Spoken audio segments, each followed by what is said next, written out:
All right, everyone. Good morning. Good morning. Happy Friday, wherever you find yourself on this beautiful Friday morning in South Africa. Our wonderful Harcourts team. Hope that you are doing really, really so awesome. And thank you again for taking the time out this morning. I'm not exactly sure. We won't be an hour, but we might be close to an hour. But thank you for taking the time out to spend a little bit of time together this morning around habits. You know, that thing, habits. Sure, I don't know about you, but it's a daily struggle for me, you know. And we just have all these different aspects of our lives where we need to, or where we wish to implement good habits.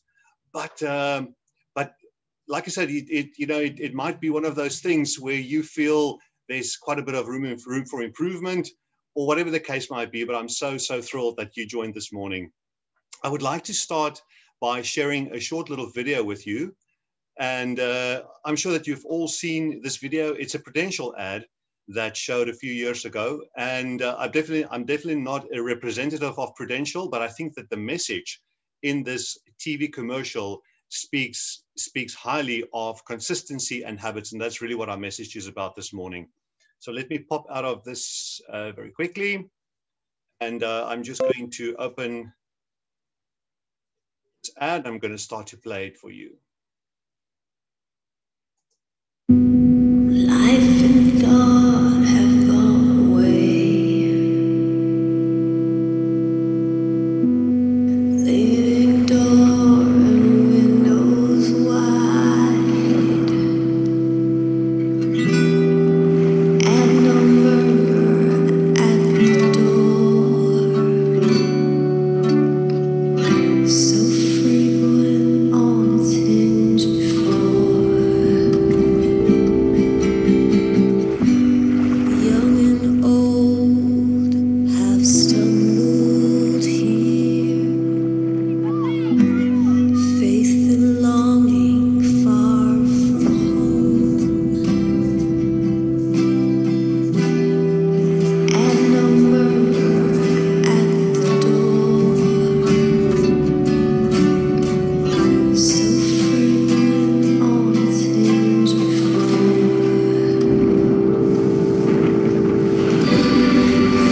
This city glorious,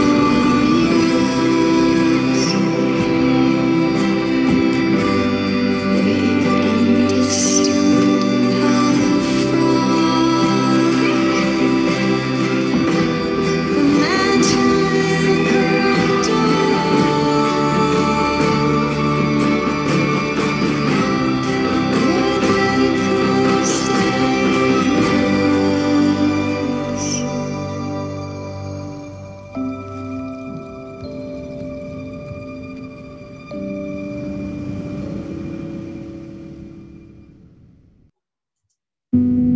life and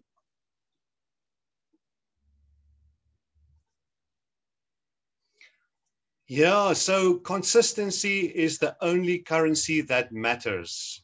Consistency is the only currency that matters. Let's have a look. Let's look at how we can create consistency and better consistency. And friends, I really want to say to you that I'm equally curious about this topic as you are. So I'm also on this journey and a student of habits and creating consistency. So let's see if we can learn a few things together this morning. What do we know about what are habits? And obviously we all have a sense of habits, but we know that a habit is a routine of behavior that is repeated regularly. Often it occurs subconsciously. So I'm thinking that we're all quite clear on that fact, what a habit is. It's that routine of behavior, isn't it? And did you know, we don't always realize this, but approximately 43% of daily behaviors are performed out of habit. Isn't that just an amazing realization? Now, this is obviously very averages, but 43% of our daily behaviors are performed out of habit. That is unreal. So I want to pop a quick poll question, and I want to. You will see this poll question appearing on your screen, and just kind of give us an indication. This is totally anonymous. So your name will not show, but the question is, how clear are you on what your good and your poor habits are? So I actually should have maybe broken that up a little bit, because sometimes we are very clear on our poor habits, but not so clear on what our good habits are, right? So we're just combining the good and the poor habits together. But right now, I'm not seeing that any of you are in the dark, so that's a good thing. And most of you say that you are very clear. About 70% of you say that you are very clear on what your good and your poor habits are. And we have 1%, few. So about 16% of you say that you're not so clear on what your good and your poor habits are. Right, friends? Fantastic. Thank you for sharing that. Now, we know when we look at habits, good or poor or bad habits always deliver results. Isn't that so? If we look at the two pictures on the screen, we have the young lady, the athlete. She's clearly a person that is health conscious. She exercises and she's looking happy and she's looking healthy. Whereas our friend on the in the bottom right hand corner is lying on the couch with a bowl of potato crisps on his chest and scrolling through his social media timeline. And we can see that there's a little bit of a difference there. And that is what we know, isn't it? We know that whatever the habits that we exercise in our lives will either produce really good results, or unfortunately, they will deliver poor or bad results. And that can be life-threatening, or it can be absolutely life-enhancing. And we can live our best lives with good habits. And that is, again, the purpose of today's discussion, to see what is it that we can do. On the screen, you will see a graph that I took from research that a gentleman by the name of James Clear, you will see his name in the bottom left-hand corner, James Clear did. And it talks about the aggregation of marginal gains. And I'm not going to go into detail now. I'm going to look at this slide again a little bit later on. But really just very briefly, you can see that if we make slight improvements in the blue line, we will see a gradual increase. And if we have daily declines, this really is about those small daily improvements or daily declines in the things that we do and the choices that we make. The red line will unfortunately just keep on taking us down and down and down. And the question is where do we want to be? Obviously, where do we want to sit in all the different aspects of our lives? Our lives are so complex with all these different elements to our lives. Obviously, we know it's about, well, let's get into the detail. But okay, let me just mention, obviously, we have our spiritual and our emotional beings. We have our relationships. We have our health. We have our work, and all these different elements come into play. And this is throughout our lives, we want to obviously increase or improve on the habits that we exercise throughout those different elements in our lives. But again, like I said, we will come back to this just now. So if we've got to be honest with ourselves, and if we consider habits, it is definitely true to say that old habits are hard to break and new habits are hard to form.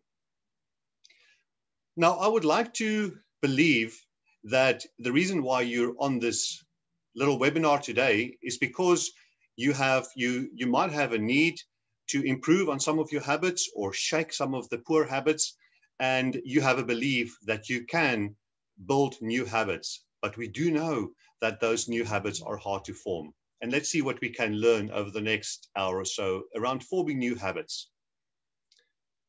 So I want to ask you, and I hope that you have a piece of paper handy and something to write with.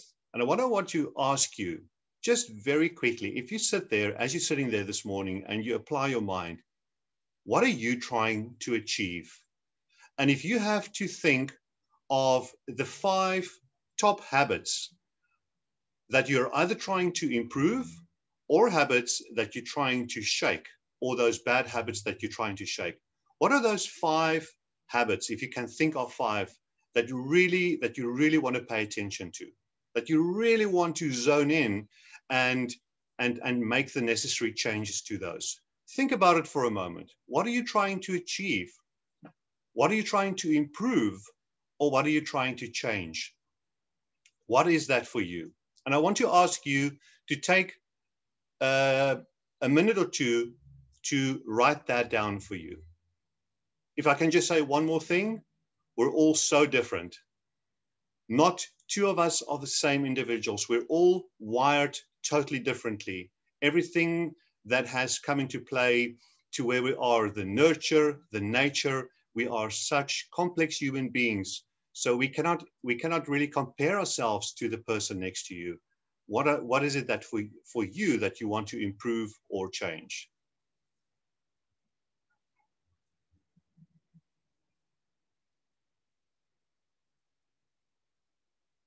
I just want to give you another 30 seconds before we move on.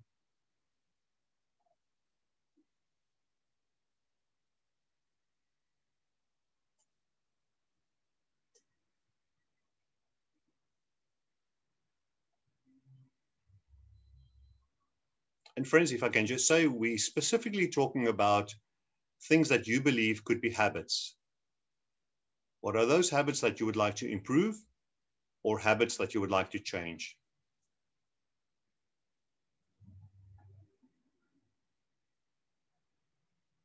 Right, let's move on. You can give this some further thought in your own time. Now, I want to come back to that slide that we were at the moment, and I want to read you the following.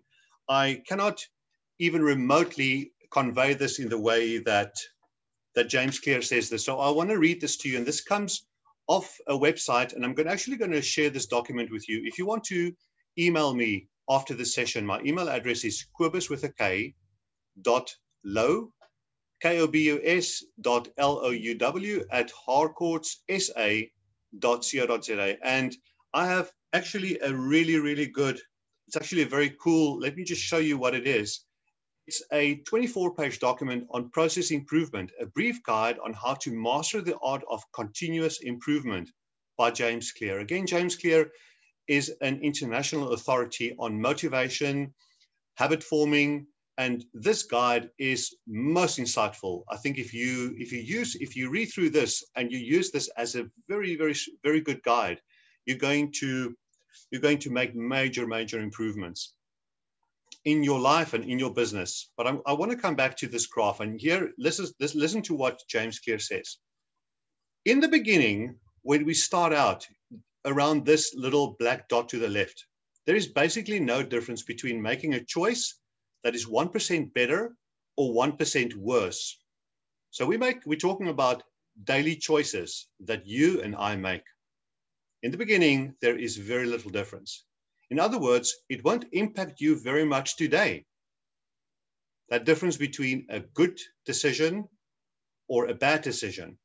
But as time goes on, these small improvements or declines compound, and you suddenly find a very big gap between people who make slightly better decisions on a daily basis and those who don't.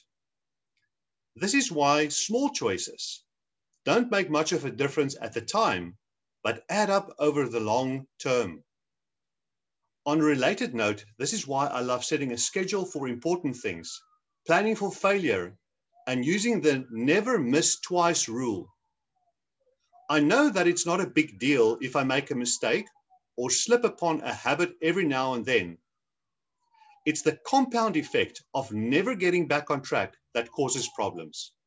It's the compound effect of never getting back on track that causes the problems.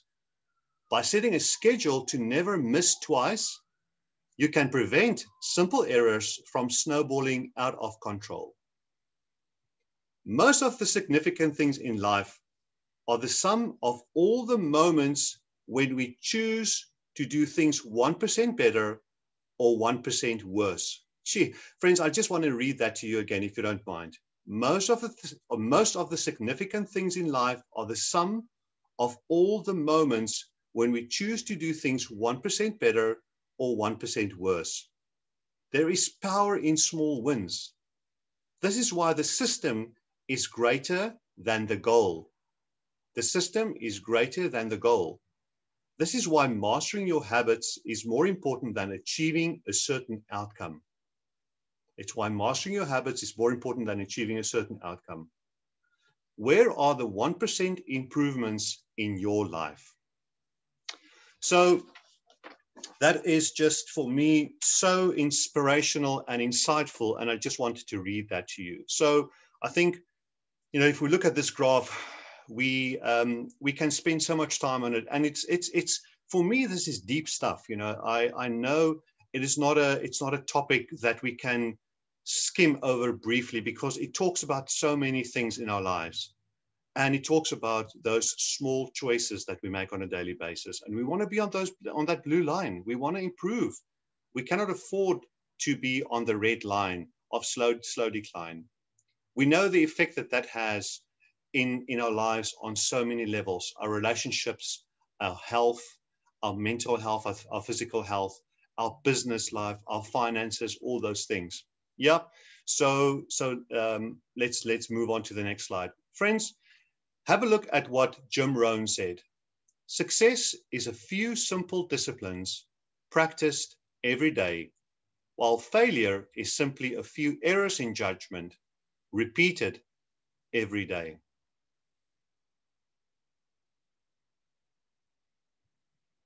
Right.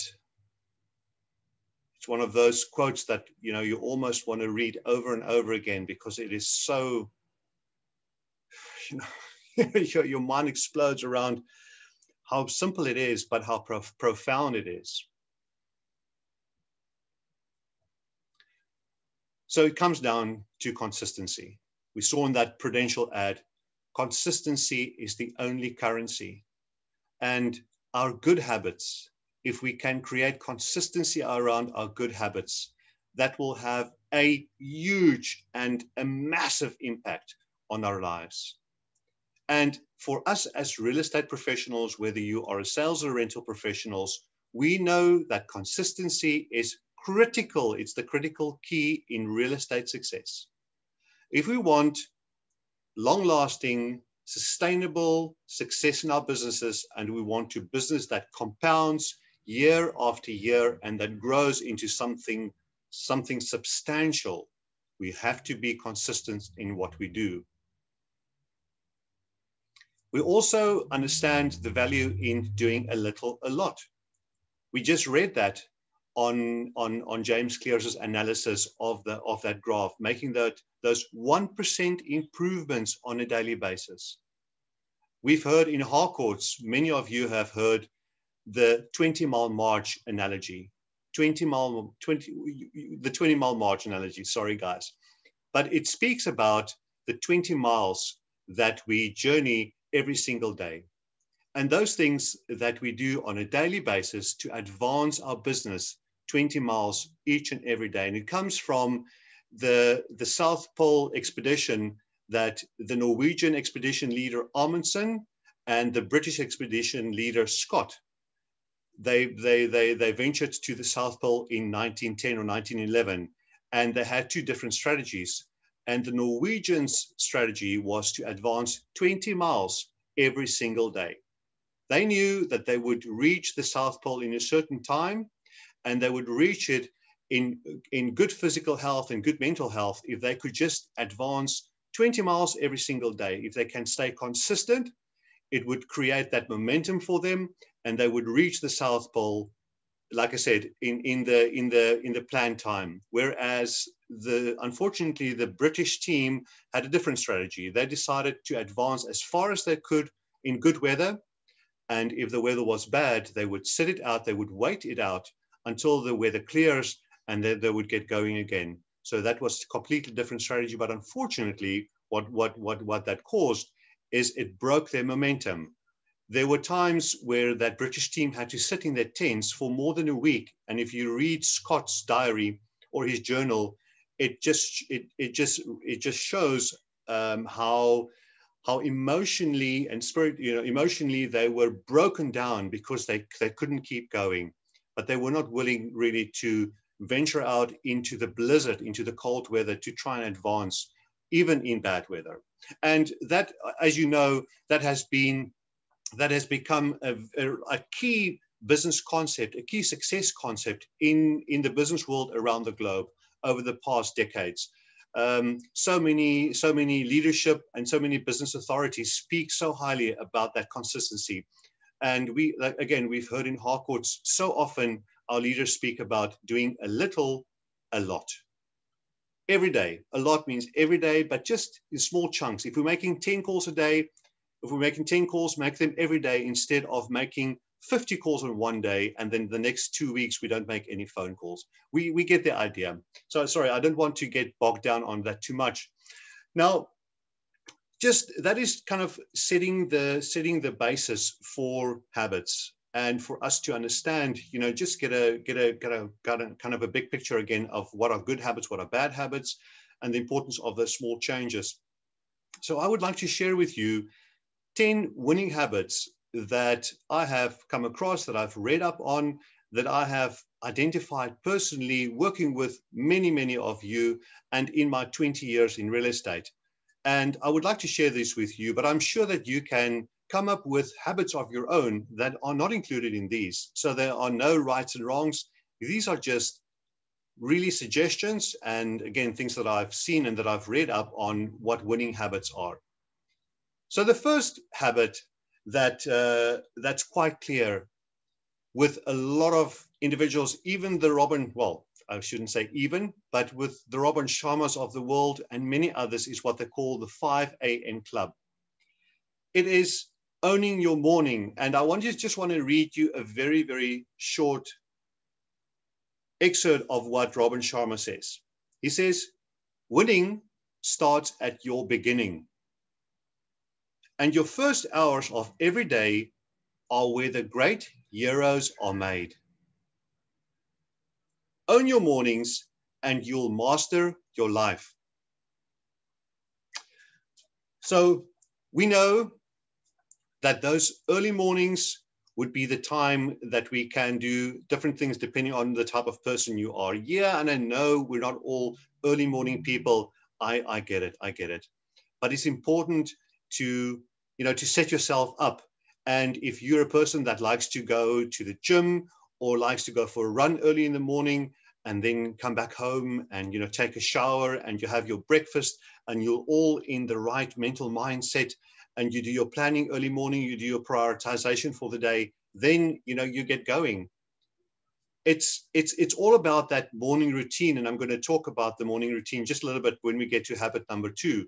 But it really is to take control of your mornings and control of your early mornings. Friends, unfortunately, we don't have time today to go into all of these in so much detail, but I think what I would like to maybe say now is that this should be for all of us just a topic that we want to revisit and rediscover all the time. There's no way we can discuss this today and we move away from this again. It's something that has to be top of mind for us, habit forming. How can we improve on our habits? How can we shake our bad habits? And something like this around reading a book of Robin Sharma, the 5 a.m. Club, is then something that we need to do, I imagine, do our own research, do our own,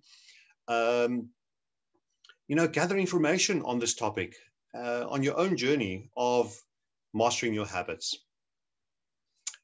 Habit number 2 is taking care of your mental, spiritual, and physical wellness.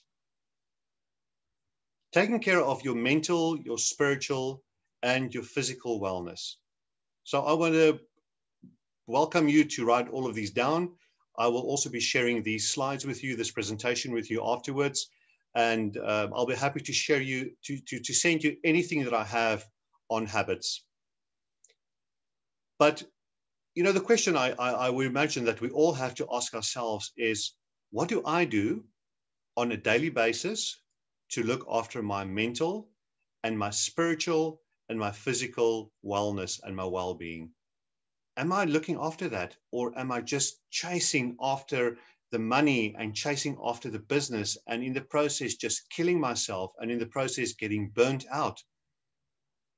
What we do know, and what Stephen Covey says, is that preserving and enhancing the greatest asset you have is you. We have to preserve and enhance this asset, which is you.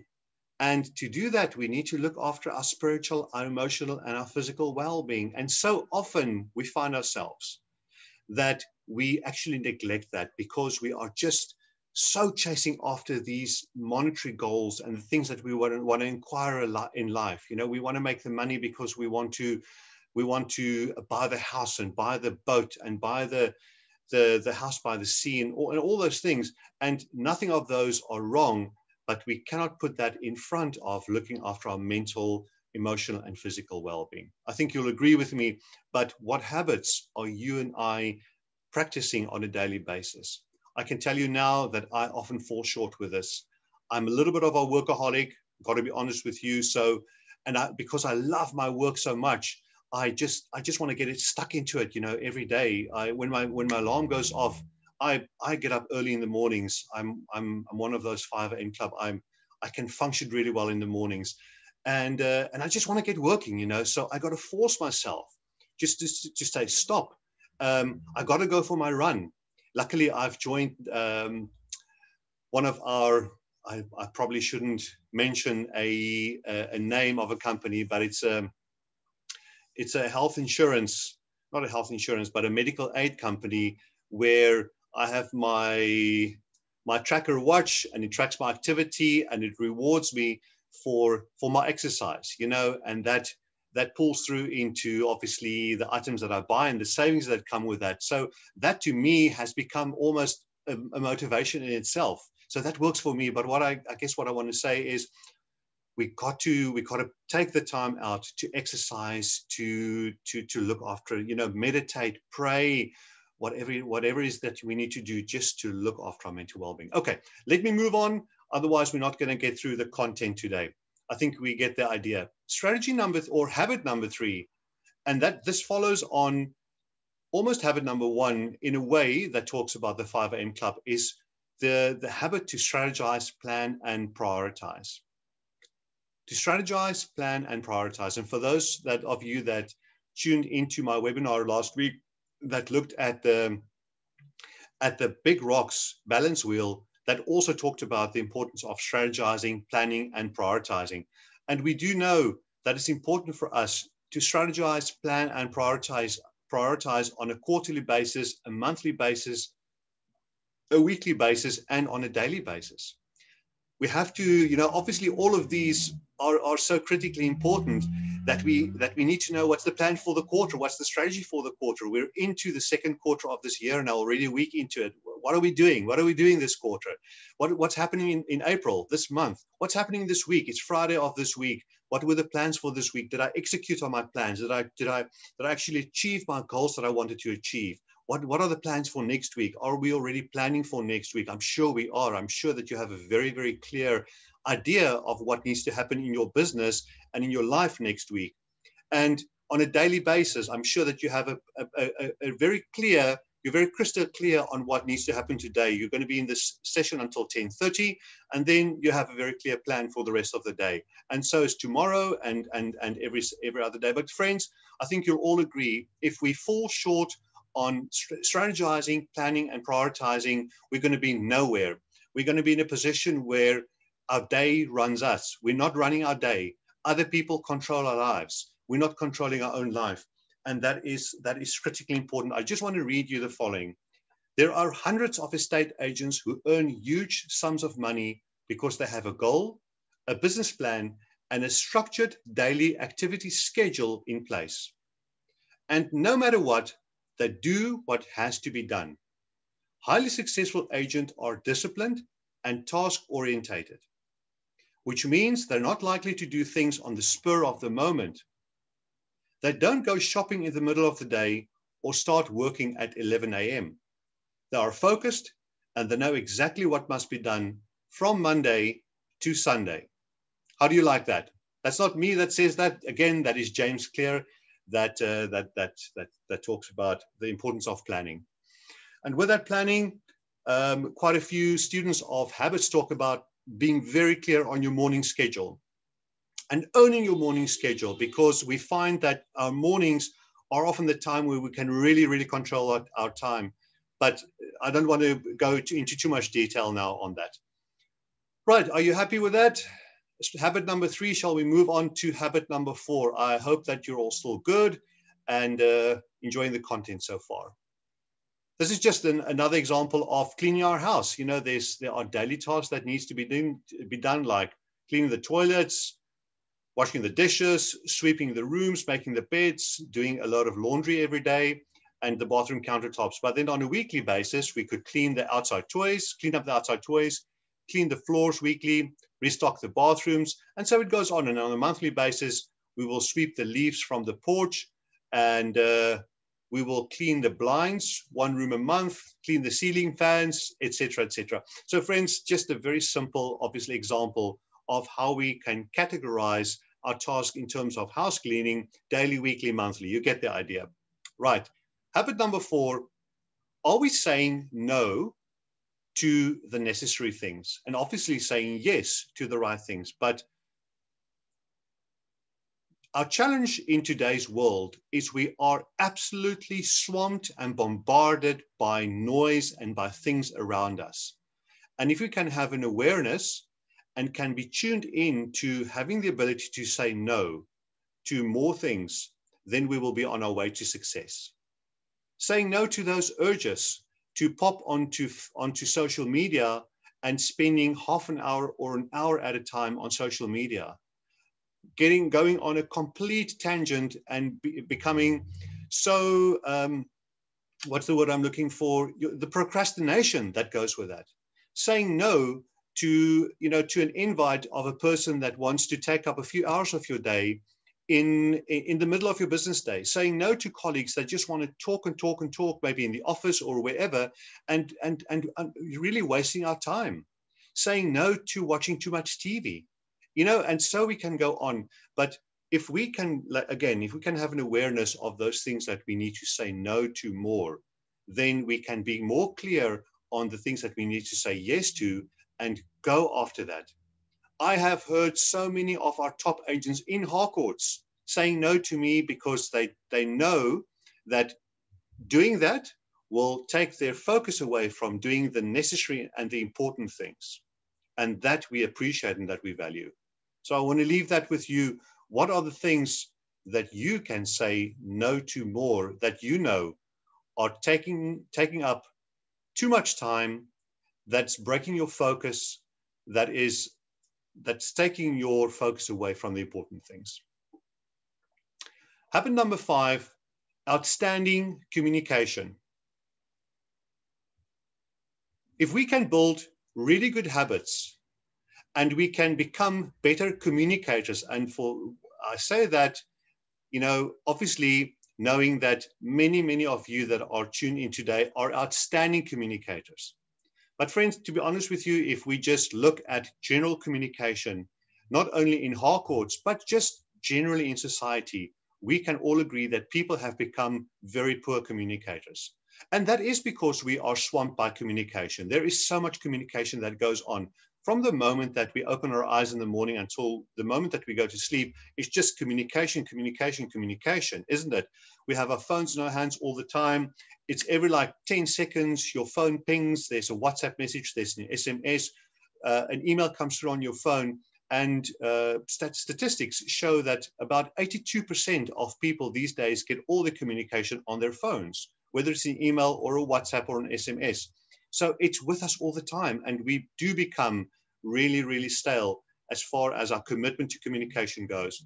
But the trouble with that is that we alienate ourselves a lot from the good communication that we need to have. Now, if we talk about communication, first of all, let's just say communication in our own teams. And there is important communication that goes on. There's communication from Harcourt, South Africa to our offices. There is communication within your office between different team members. And the questions that I want to ask you is, how committed are you to tuning into that communication and being part of that communication and adding your value, if you can, to that communication. The communication extends then obviously towards your clients. In terms of your emails, your responsiveness to your buyers, where your buyers have made an inquiry on a property, your communication to your sellers, giving feedback to your sellers after you had a buyer to your property. You know, we're talking about the wonderful, the outstanding industry-leading resources that we have in Harcourts. When we talk about the Harcourts Promise, the Promise Report, and all those things that we have available, how are you on those with the use of those unique value proposition communication tools that you can use to really stand out in the marketplace? It's not enough just to be speaking to people, critically important to be speaking to people, but are we using all the tools and all the means that we have to have that as outstanding communication? You know, so we know if we talk about our real estate environment, there is not one agent that will be super successful in their industry if they're not outstanding communicators. Think about it. Can you think of one agent that can be highly successful in this industry if they are not outstanding communicators? I think the answer will be no. And the question is where are you on your communication? And what can you do on a daily basis to possibly improve your communication? Whatever it is, whatever part of your communication it is that you can improve. I want to leave this with you to say that this is a very important habit, and I want to encourage you to look at your own communication and ask yourself, where do I rank? Where do I want to be in my communication? Where am I now? And what do I need to do to close that gap? All right. I wish I could get your comments, you know, or your impressions, but I know that it's obviously not possible. We are not sitting in a room together, but I hope that you are still with me and that you're enjoying. Friends, let's move on to habit number 6. We know that we are in a relationship building business. Our business is all about building relationships. And we just talked about communication being a part of relationship building. And relationships obviously extend then into the prospecting and the prospecting and lead generation that we do. That is all about building relationships, adding value, showing value to the homeowners in our area. The individuals that wish to sell their properties maybe in the future, individuals that might decide to let or rent their properties in the future. What are you doing and how focused are you on building relationships on a daily basis? Is that a habit of yours? As we open our eyes in the morning, are we asking ourselves, where can we build relationships today? What are the small choices? What are the small improvements that I can make in terms of building my relationships? We know that social media has become an incredibly important and powerful platform to develop relationships. It is not only about posting a post and sharing, you know, your new listing. It's really engaging on a human level on social media. It's about telling your life, you know, what's happening in your life. People want to see it. We as human beings, as you and I know, we are social creatures. We feed off the energy of other people. Yep, I know not all of us are the same and not all of us are social media inclined. I get that and I totally respect that. But you will agree with me that the social media platforms have become a very, very powerful and important meeting platform where people actually meet. They're sharing their lives and they're also taking interest in other people's lives. What are we doing on a daily basis to tell our stories, to communicate outwards to other people? And what are we doing on a daily basis to show interest in other people's lives? Those things that other people post on Facebook or on Instagram or on Twitter or wherever you find yourself on the social media platforms, are we engaging with people? Are we building relationships? We might think that it's a very impersonal platform, but not so much. I think it's unbelievable how we sometimes meet a person for the first time after we have engaged with them for a few months on a social media platform. And the time that you meet them, it actually feels that you know this person. Isn't that so? or we haven't seen a person physically or in real life for months on end, or for months, or for a few years, but because we've had contact on social media, it feels like we've just seen this person the other day. It's weird. But I think, just in closing on this habit, what can we do to build more trust? Our business is built on trust. What can we do to reach out to homeowners in our area that might have a need for your expertise, that have a need for your inputs, that have a need for your assistance? What are we doing to build those relationships on a daily basis? I'm not going to say anything more. I think we get the idea. I just want to take a sip of my water. How are we for time, friends? 12 minutes past 10. Let's keep going. Habit number 7. You got to know your neighborhoods in and out, your farming areas. So often we speak in Harcourts about drilling deep and not wide. And with that, if we can drill deep, we can really have an intimate knowledge and understanding of what happens in our neighborhoods. And that obviously that talks a lot. You know, what have the average selling prices been in your farming areas over the past 12 months? How many homes have sold? What has the total sales value of homes in your farming area have been? If you're a rental agent, what are the average rentals? You know, all those market stats that we need to be so clear on of what's happening in your neighborhoods, in your farming area.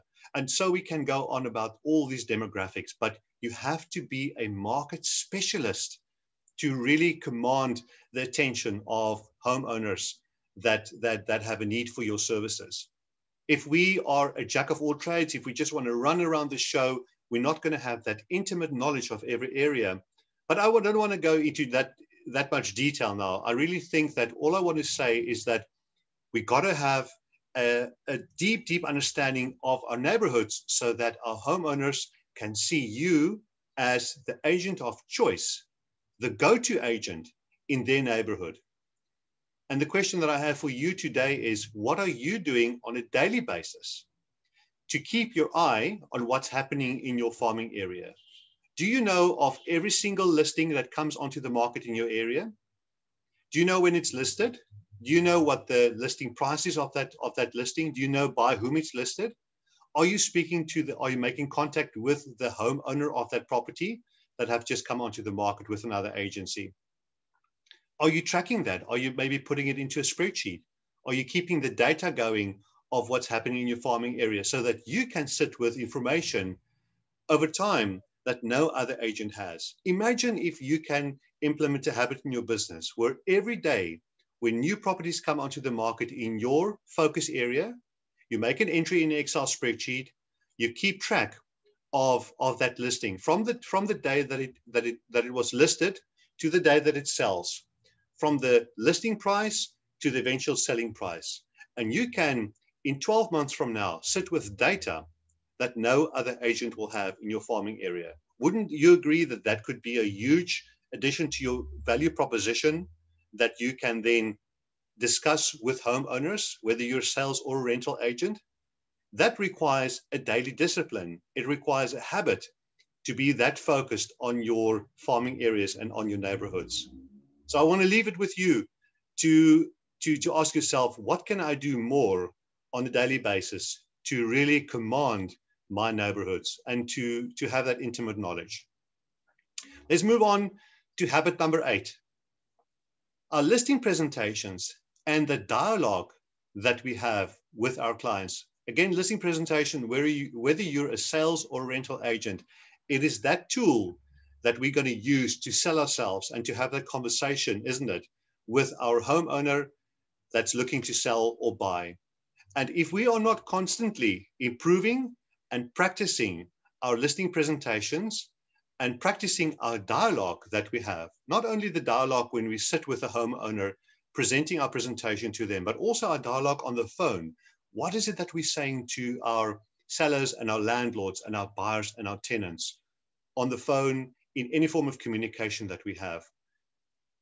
The habit that we need, that I would like to present to you here, is to have a daily focus on opportunities to make those small improvements and those practices on having the very, very, very best listing presentation that I can have, and that I'm so confident in my communication, my dialogue that I have with my clients, that when I do sit with my client, that I'm filled with confidence. I know what to say because I have bleeded in. Sorry. How does the Tom Panos saying goes? You got to be willing to sweat in practice so that you don't bleed in battle. When we are in battle, we're out there on the front line, sitting with our clients, and we actually can't afford to, I don't want to call it make mistakes, but we can't afford not to say the right things, and we can't afford to say the wrong things. And that is our opportunity to shine. What are we doing in practice to give ourselves that opportunity when we do sit with our client, that we can nail it? You know, you bring it home, you bring it home, you nail it, because that is the opportunity for you to win the business. So I want to leave the question with you. Again, I know I'm repeating myself, friends, that what are we doing daily to improve and practice our listing presentations, whether it's a pre-list presentation or our full complete table presentation, or even a post-list presentation. It could even be your buyer presentation or presentation to a buyer showing how you are a market specialist. But okay, I'm getting carried away now. Our time is running out. So let me move on to habit number 9, but I hope that you get the idea around the importance of our listing presentations and our dialogue. Habit number 8 extends in a way to habit number 9, which is sharpening the saw. Now, sharpening the saw then extends beyond just our listing presentation and our dialogue, but it really is to look at opportunities for growth, for skills development. What are we doing on a daily basis? What is our focus to make small improvements daily to sharpen the saw? We know that we can't be chopping down that tree and with that axe of ours just chopping and chopping and chopping and not taking the time out to sharpen, well, this is a saw, but sharpen the axe. We have to take time to sharpen that saw or sharpen the axe, because otherwise it's going to take us so much longer to chop down that tree. We need a sharp axe or a sharp saw. And it really just comes down to our daily focus to make sure that we are sharpening the saw. And what is it that what we are doing on a daily basis to do that? Friends, moving on to habit number 10. In all of this, we have to also create good habits to measure our results, to measure how we're going, to self-evaluate, to reflect on what did we intend to do, what did we manage to do, and what are the opportunities that we actually could not see through, and just reflect and do the necessary self-reflection on our businesses, and then re-strategize. If it's necessary to re-strategize, then we need to re-strategize, because in all of this, in all of these habits, we got to make sure that we improve inch by inch, bit by bit. That is the important thing. And to be able to do that, we got to do these things: measure, self-evaluate, reflect, re-strategize. You get the idea. But again, it's that daily focus, that daily focus. Having said all of this, and it sounds wonderful in theory, and it's, you know, we're all psyched up. We just want to go and get doing. But what is our reality, really? Our reality is where you are sitting right now, and as you are listening into this webinar, there are two passengers in your consciousness car and in my consciousness car. We all have those two, call it passengers. The one is what we call our feeling brains. In the words of what is his name? I can't remember the author now. It's probably because I have my cap on. I can't think properly. But he mentions the feeling brain, and this is, can you see that our feeling brain sits behind the steering wheel? Our feeling brain, that is the part of our brain that controls our emotions, that controls our feelings, whether we feel like doing something or don't feel like doing something, that person is actually holding the steering wheel. Our feeling brain is driving our car. Our feeling brain is driving our car, and that is our life. But luckily, all of us also have a thinking brain. Imagine we didn't have a thinking brain. And the thinking brain is that part of our brain that can navigate our car, or actually navigate the feeling brain. And the thinking brain also comes with experience and knowledge and actually having an understanding of what should be done. But the thinking brain can really only influence the feeling brain if there's a very clear why behind all of this. If we know what the purpose is, if we know why we're doing what we're doing, if your thinking brain can remind your feeling brain on a daily basis, why is it that you're doing what you're doing? Why is it that you have committed to this profession of real estate, and what is it that you're trying to achieve? Why are you working so hard? What are you working towards? If we can use our thinking brain to influence our feeling brain and have rewards in this whole process, we're rewarding the feeling brain, then we can keep going, then we can keep our car on the road. But if we allow the feeling brain to take over completely, friends, what's going to happen? We're going to end in the ditch. There's no question about it. So it's just this intricate combination of our feeling brains and our thinking brains driving our consciousness car. And we just got to be on this journey where we influence our feeling brain as much as we can. But this is a whole different topic for another day. Let's move on. So the question is, how then, with all of this, how do we develop new habits? Let's just look at a few truths, again, coming from none other than James Clear. And this is what he suggests. There are 4 stages of habit formation. He says that the first stage is noticing something. All of us will notice where we are right now in a certain aspect of your life, and starting to notice that you're not where you want to be, you're not where you should be, whether that is in your health, whether it's in your business, whether it's in your relationship. And that is where it all starts, having an awareness of what is it right now, and why is it not good, or why is it, why do I want to make a change? Then stage 2 is then starting to really want to make the change, because now I understand really why I need to make the change. You might have returned from the cardiologist, and I don't want to get all serious here on the Friday morning, but that person said to you, hey, Kobus, you really need to check on your diet from now on, way less more fat, way less more carbohydrates, all of those things. You've got to exercise more if you want to see 70 years old. Okay. Skus vir julle, ek raak nou regtig 'n bietjie weggevoer en bietjie ernstig. But it really then is wanting to start to make those changes and forming new habits. And then it has to then progress into doing. Stage 3 is then doing, starting to do, but there might not be all that much enjoyment in doing it. It might be a total drag, but we are forcing ourselves. We are really implementing the necessary discipline on a daily basis to do these things. I might hate to run it every time that I put on my running shoes. It is not pleasurable, but I'm doing it because I want to do it, and because I've noticed that if I don't do it, it's going to be tickets for me, So now I'm doing it. And I'm creating these habits.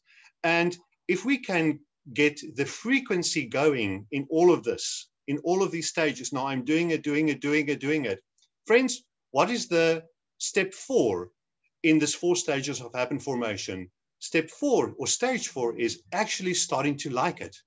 Because you will see just now, James Clear says that you transition into becoming almost a new person. And you are liking what you're seeing. You're liking the changes. You're liking the new waistline. You're liking the fact that your clothes are sitting so much better on you. You're liking the differences, the winnings that you're seeing in your business. You're liking the changes, and that is fantastic. And you're enjoying the reward. You are really enjoying the reward that you are seeing in this doing. So just keep that in mind. It's the noticing, the wanting, the doing, and the liking. And we have 4 minutes left. So let's see how we go in the next 4 minutes. So when we talk about, if we continue on new habit formation, it's important to remember that we don't make these changes. We don't make massive changes all in a day or a week. Change happens bit by bit, gradually, with repetition. And if we can stick to that, if we can stick to the repetition and the gradual change, and knowing that it's going to happen bit by bit, and we are not overcome by our feeling of instant gratification, or let me rather say our deep need for instant gratification, then we will stand the best chance of becoming someone new, acquiring that new identity. Now, that might sound like a weird concept. How can we become someone new? How can we take on a new identity? And let's see what James Clear says by this. Okay, I'm going to come to that new identity in a second, but he says, every action you take is a vote for the type of person you wish to become. Every action you take is a vote for the type of person you wish to become.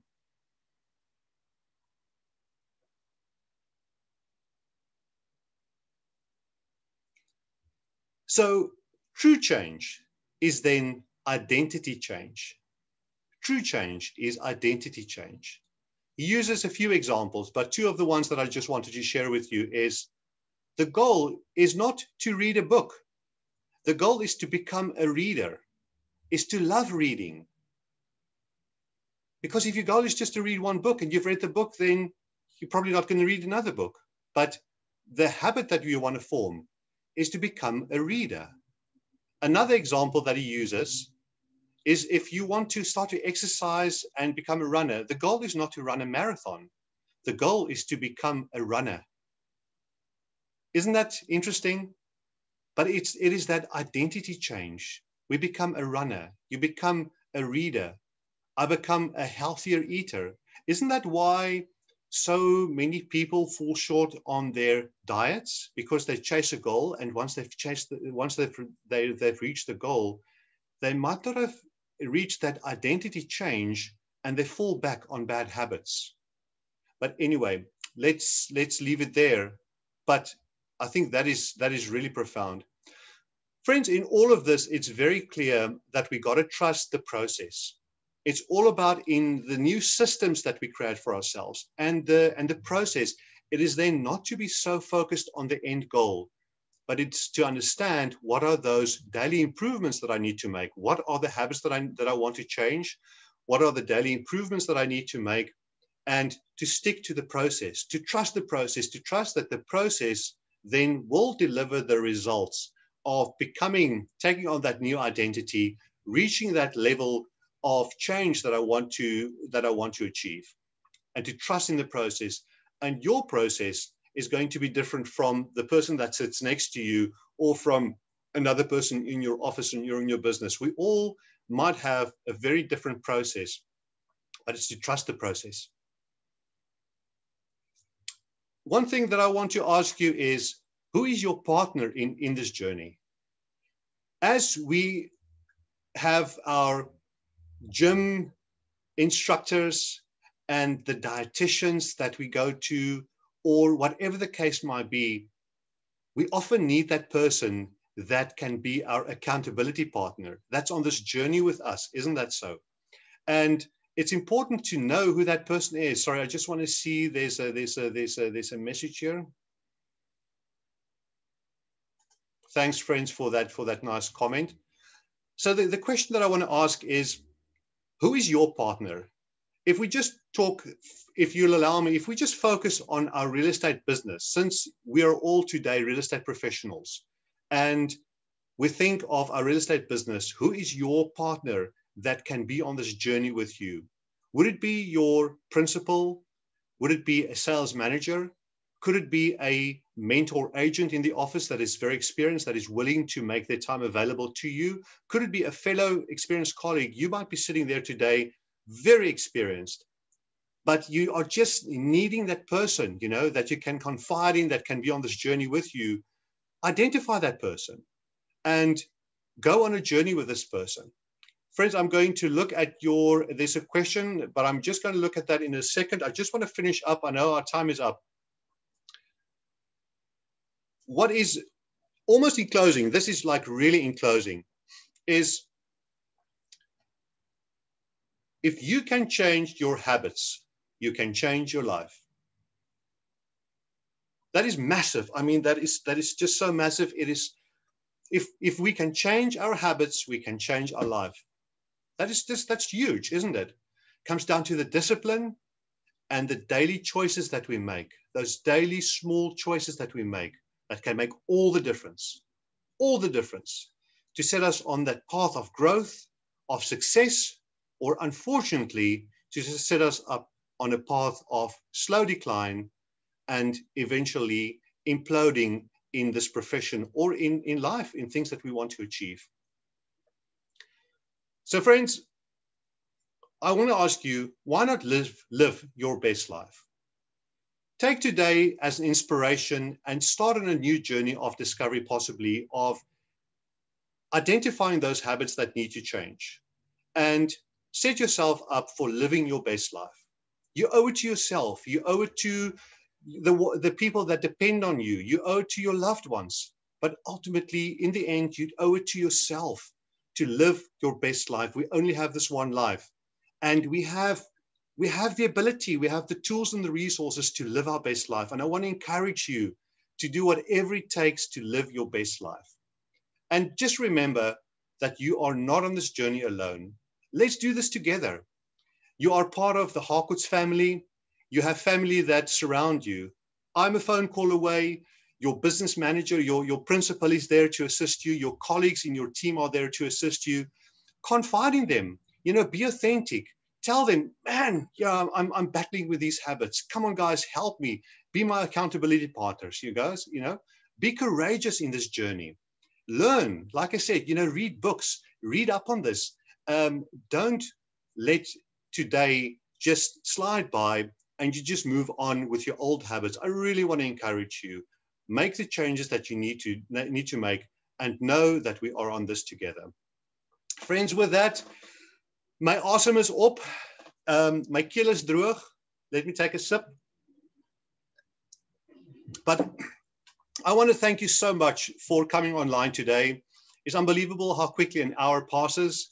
There is so much more that we can talk about, but thank you. Thank you for your time. Thank you for your interest. I wish you all of the very, very best in your life, in your dreams, in your aspirations, your goals. Sure, you know, just go out there and make it happen. Be the best that you can be. Enjoy your Friday. I'm going to look, for those of you that want to stay on for another 2 minutes, I'm going to look at questions or chats. But for those of you that are running, have a fantastic Friday. Have a great weekend. Look after yourself. Stay healthy. Stay happy. Cheers, guys.